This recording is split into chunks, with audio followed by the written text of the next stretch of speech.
찬송가 126장 드리겠습니다.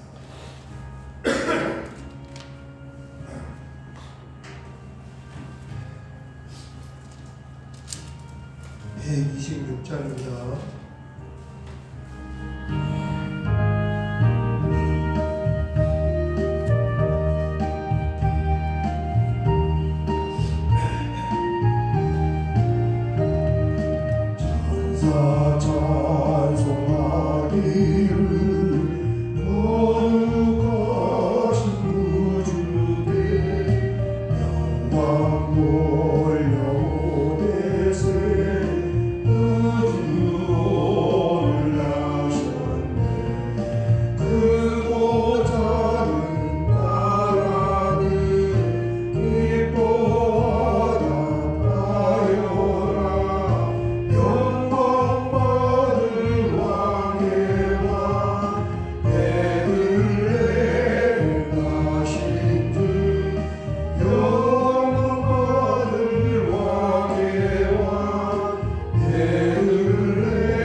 성경 말씀은 어제 새벽에 이어서 시편 119편 105절 말씀을 한 번 더 봉독하겠습니다.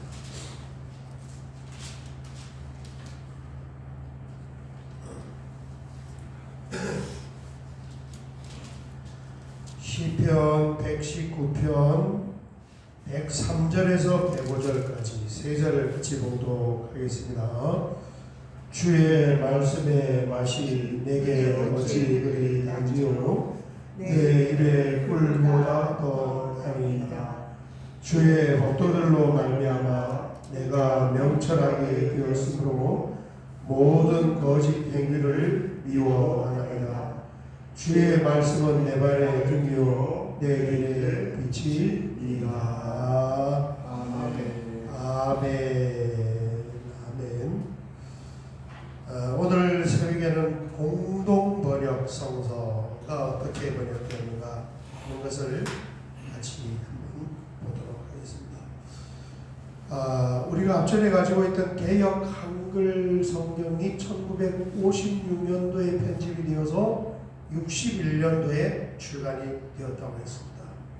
그래서 60년대, 70년대, 80년대, 90년대까지 우리 한국교회 중기가 되었어요. 그때 보던 성경이 그 성경인데 고전문학이죠. 고전문학. 6.25 때 쓰던 언어단 말이에요. 6.25 때.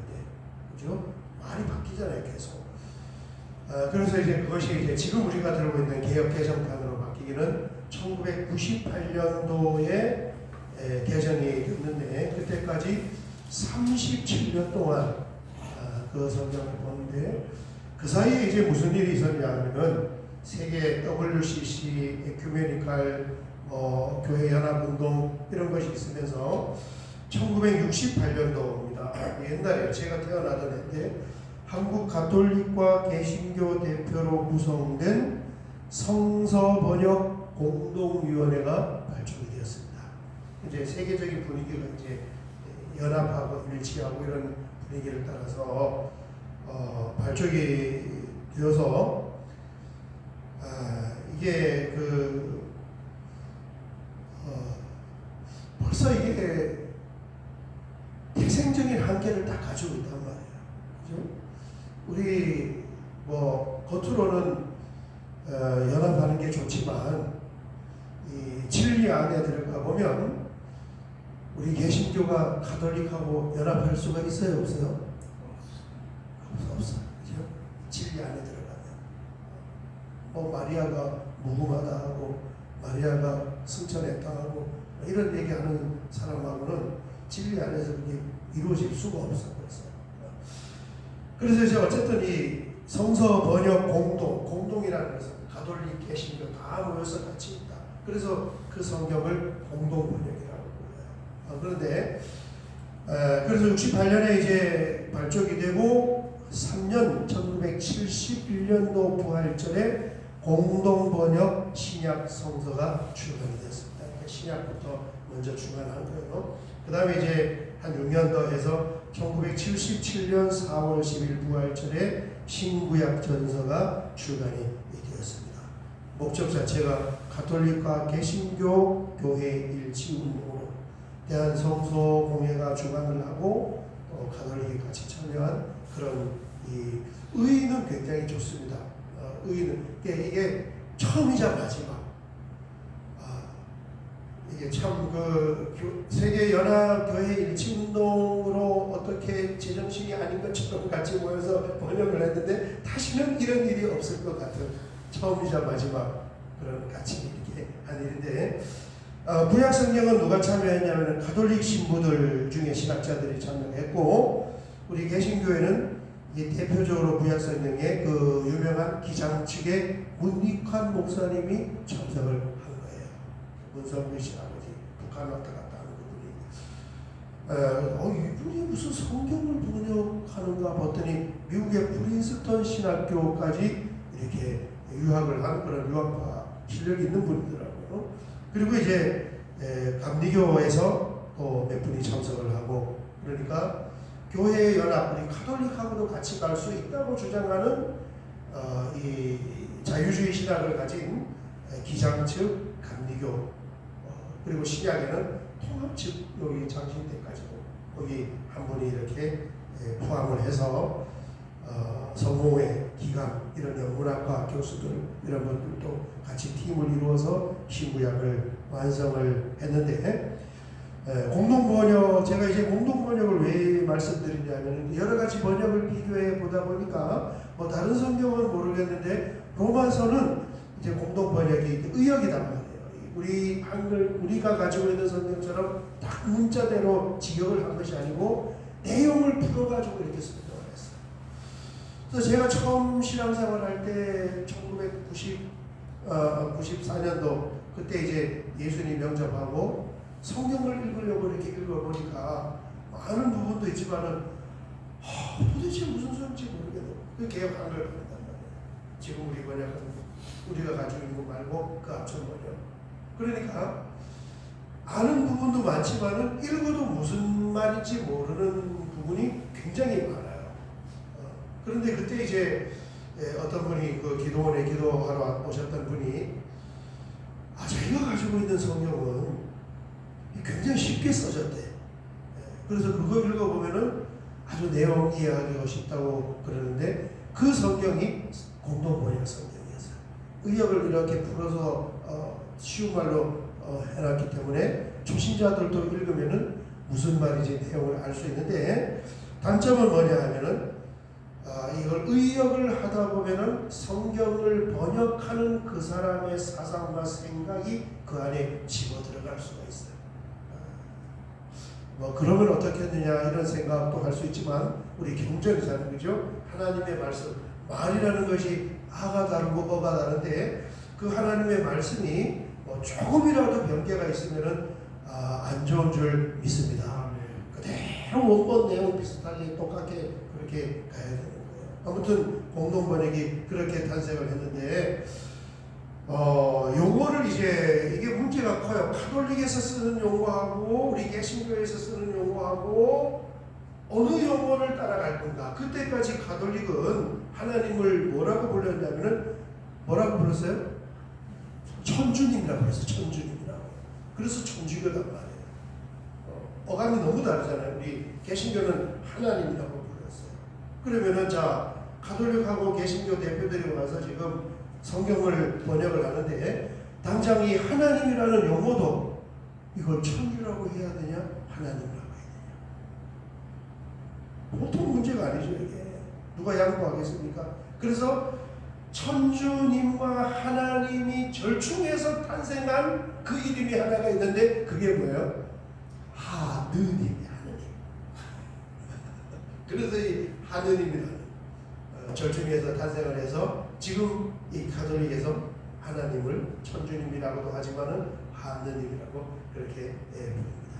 그런데 이 성경이 이제 1977년도 부활절에 이제 출간이 되니까 초창기에는 가톨릭이 그걸 사용을 하다가 이제 가톨릭에서 마음에 안 드는 거죠. 개신교하고 같이 해서 왜 이름이 이렇게 되냐? 천주님이 왜 하느님으로 바뀌었냐? 개신교에게 양보한 것이 아니냐?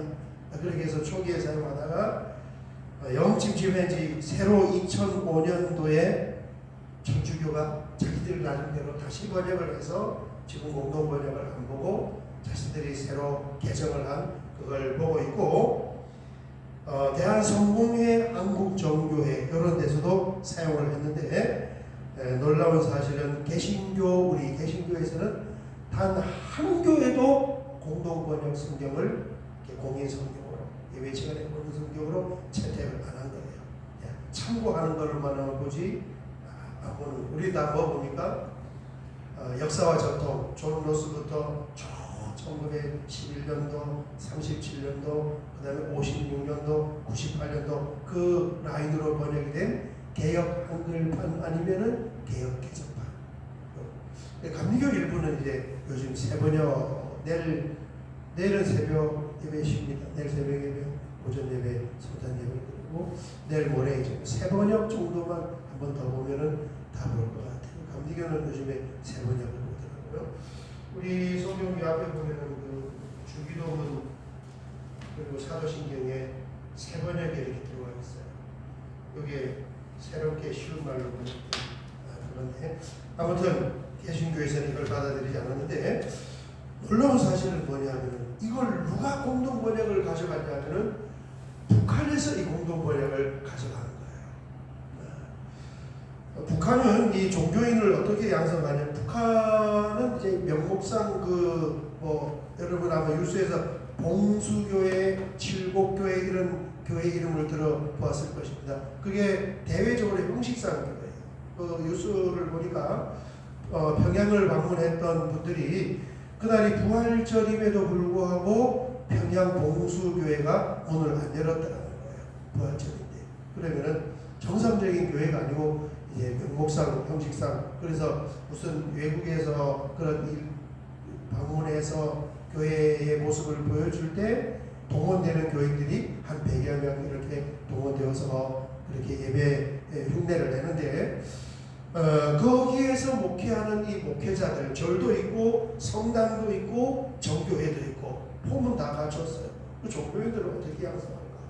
목회자들이 어디서 이 어영 목회자들이 배출돼요? 신학대학이 있는 게 아닌데 보니까 김일성대학교 역사학과에서 속성으로 양성해서 목사직으로 이렇게 임명을 시키고 또 신부직도 임명을 시키고 수녀까지도 이렇게 임명을 시켜서 그렇게 종교인을 양성하는데 이 공동번역 성경을 북한이 가져가서 1977년도에 이제 우리나라에서 처음으로 이게 출간이 되었는데 그걸 가져가가지고 북한말을 문화어라고 하더라고요. 문화어. 북한말로 그걸 재개정을 한 거예요. 번역을. 그리고 우리나라의 개혁판 이런 것도 같이 참조를 해가지고 북한말로 이렇게 개정을 해서 한 5, 6년 개정을 해서 1983년도에 신약을 완성을 하고 대본을 했고 몇 부가 된지는 모르지만 그 다음에 구약까지 이렇게 완성을 하고 그 다음에 1990년도에 신구약 합본으로 이 성경을 뭐라고 표현하냐면 공동번역 성서 평양교정본이다 이렇게 이름을 붙입니다. 우리나라에서 가톨릭과 개신교와 정교회, 성공회 대표들이 모여서 번역을 해서 만들어 놓은 쉽게 번역된 공동 번역을 북한말로 평양말로 이렇게 번역을 해서 북한이 신구약 합본을 가지고 있는데 그게 공동 번역 평양교정본이다 이렇게 이름을 붙였다고 합니다. 그런데 이 평양교정본을 이 북한에서 번역하는데 총주관한 그런 이 목사님이 한 분이 계신데 그분이 이영태 목사님, 누군지는 몰라요. 성함이 이영태 목사님이 북한 쪽에 체류하면서 그걸 했는데 이분이 누구냐면은 우리나라 1911년도 그 다음에 37년도 그 개혁 성경들이 막 번역되는데 가장 큰 역할을 했던 레이놀즈 선교사님, 이눌서 선교사님, 그분의 조수로 따라다니던 분이 나중에 평양교정본을 완성하신 거예요. 그분은 옛날 일제시대 때 있던 분인데 남한을 못하고 북한에서 목회를 하고 그런 일들을 했는데 신앙은 어떻게 지켰는지 모르지만 아무튼 그 일을 했다 이렇게 기록되어 있습니다. 오늘 새벽에 여기까지 보고 우리 같이 한번 기도하도록 하겠습니다. 말씀이 없으면은 캄캄한 그런 지옥과 마찬가지죠. 그죠? 우리가 하나님을 아는 것도 예수님을 믿을 수 있는 것도 우리말 성경이 있기 때문에 그 말로 우리가 복음을 들을 수 있기 때문에 우리가 정상적인 신앙생활을 할 수가 있는 줄 믿습니다. 절대 이 말씀을 바꾸면 안 된다. 중세시대에 그 한 일이 뭡니까? 성경을 다른 말로 번역을 못하게 하는 거예요. 그 말은 뭐냐면 성경을 못 보게 한 거예요. 성경을 못 보고 진리를 덮어놓고 내가 하는 말만 다 맞다. 내가 하는 말이 다 맞는 것이 아니라 성경이 진리이고 성경이 옳은 줄 믿습니다. 이 말씀을 우리가 66번을 완벽하게 들고 있는 거예요. 자, 오늘 새벽에 말씀 잡고 같이 한번 주여 한번 크게 부르고 기도드리겠습니다. 주여 아버지 하나님 감사합니다. 공동번역 성서가 번역되기까지 긴 여정을 우리 한글 성경의 번역을 우리가 함께 더듬어 보면서 이 얼마나 놀랍고 위대하고 크신 하나님의 은혜와 하나님의 능력과 선물인지를 우리가 새삼스럽게 이렇게 아버지 하나님 안에 새기며 진리가 덮여져 있는 곳, 진리가 없는 곳에는 얼마나 흑암과 어둠의 권세가 창궐할까 하는 것을 아버지 우리가 되새겨 보면은 얼마나 감사하고 얼마나 다행스러운 일인지 모릅니다. 주여 66권 완벽한 하나님의 말씀이 작은 성경으로 기록이 되어서 우리 손에 내 가슴에 담겨져 있는데 이 말씀을 가까이 하고 이 말씀 속에서 인생의 방향을 찾고 성경 말씀 하나님의 말씀을 삶의 진리와 지표로